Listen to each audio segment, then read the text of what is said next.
Saya Miranda. Saya Kamila. Naisha dan kami Watana, Wanita cantik mempesona. Jadi apa sih alasan terbesar kelompok kami untuk memilih creme brulee? Jadi ada banyak banget masalah mengenai konsumsi di Indonesia. Salah satunya adalah warga Indonesia yang lebih memilih untuk memakan produk dari luar negeri daripada dari dalam negeri. Banyak dari mereka yang mengatakan bahwa produk dari luar negeri lebih bervariasi atau produk dari luar negeri lebih banyak berinovasi daripada produk di Indonesia. Sehingga melalui masalah tadi, kami ingin membuat sebuah proyek mengkolaborasikan produk dari luar negeri dan dari dalam negeri. Sehingga terciptalah creme brulee ubi Cilembu. Karena kami juga ingin membantu petani lokal yang menanam ubi Cilembu dan membuatnya menjadi creme brulee.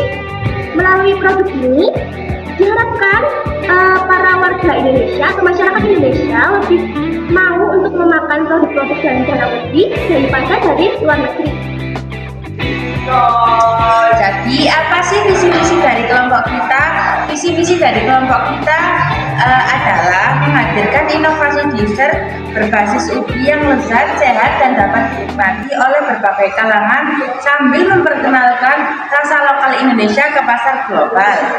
Mengedukasi konsumen tentang manfaat ubi sebagai bahan dasar dessert yang bergizi serta mendorong produksi konsumen lokal, menciptakan pengalaman makan yang memuaskan dengan cita rasa yang unik dan berbeda dari produk dessert yang lainnya, dan berinovasi agar khalayak muda tertarik dengan makanan berbasis ubi. Nah, jadi rencana produksi dari produk kelompok kami adalah yang pertama, kami akan menentukan target pemasaran, kemudian memilih bahan-bahan produksi yang berkualitas sehingga dapat memuaskan konsumen, dan yang ketiga, menentukan harga jual dengan membandingkan modal yang dikeluarkan dengan hasil dari produk yang akan dijual. Di sini kami juga harus mengetahui kelebihan dan kekurangan dari produk kami agar kami dapat menentukan harga yang sesuai. Rencana sumber daya manusia di kelompok kami dibagi menjadi 4. Yang pertama ada produksi, yang kedua ada packing, ketiga pemasaran, keempat ada administrasi. Yang pertama produksi. Produksi ini akan memasak, membuat, dan membeli segala kebutuhan dalam memproduksi produk kami nanti. Yang kedua packing. Packing ini memikirkan desain kemasan, membuat logo produk, dan mengemas produk yang sudah diproduksi. Yang ketiga ada pemasaran. Pemasaran akan mempromosikan hasil produksi melalui poster, akun Instagram, dan mempromosikan secara langsung kepada para konsumen. Yang keempat ada administrasi. Administrasi ini nanti akan mengatur segala kebutuhan keuangan seperti pemasukan, pengeluaran, dan menghitung kerugian yang akan didapat nantinya. Selanjutnya ada rencana pemasaran. Kami akan memulai kegiatan jual beli pada tanggal yang nantinya akan ditentukan oleh sekolah. Nah, cara kami mempromosikan itu ada 2 cara, secara online dan offline. Yang online, tentunya kita akan membuat poster yang nanti akan di-upload di sosial media kelompok kita. Lalu secara offline, kita akan memasarkan secara langsung, mempromosikan secara langsung kepada konsumen saat kita berada di stand nantinya. Selanjutnya, kita akan membahas mengenai SWOT. Apa sih SWOT itu? Strength, yang artinya kekuatan, di mana kita mampu menginovasi dan mengembangkan cita rasa yang khas. Setelah itu, kita menggunakan bahan-bahan produksi yang lebih sehat.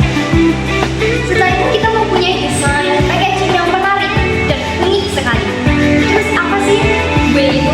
W itu weakness atau kelemahan, di mana kita mempunyai banyak pesaing sehingga mampu menurunkan citra penjualan kita. Setelah itu, produk kita itu juga tidak tahan lama jika dipaparkan dengan matahari yang sangat terik secara langsung. Setelah itu ada O, yang artinya opportunities atau peluang. Apa sih maksudnya itu?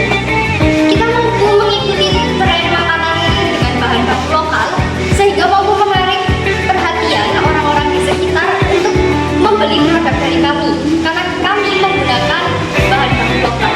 Yang terakhir ada T, yang artinya ancaman.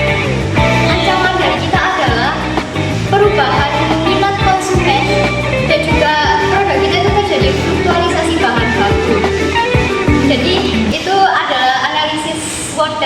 kami? Nah, selanjutnya ada rencana operasionalnya. Untuk rencana operasional sendiri, kami berlokasi di SMAN 5 Malang.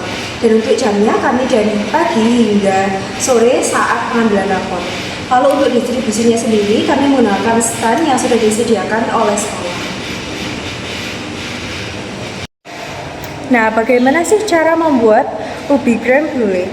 Nah, yang pertama kalian kupas dulu, kupas kulitnya hingga bersih, lalu cuci dengan air mengalir.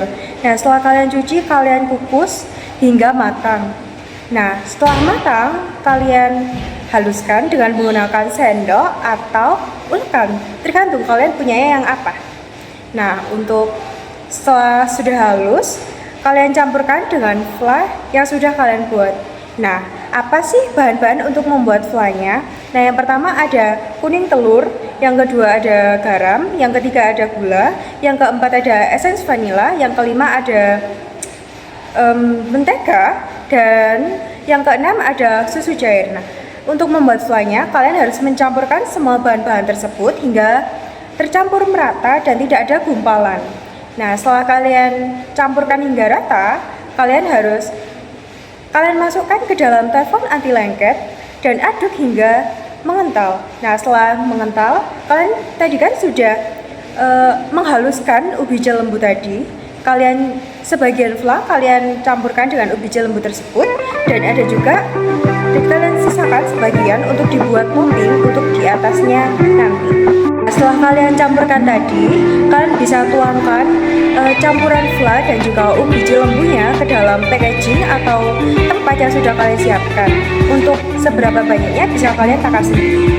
Nah, setelah sudah kalian taruh di dalam wadah atau packaging, di atasnya bisa kalian tambahkan fla yang tadi sebagian tadi yang sudah kalian sisakan.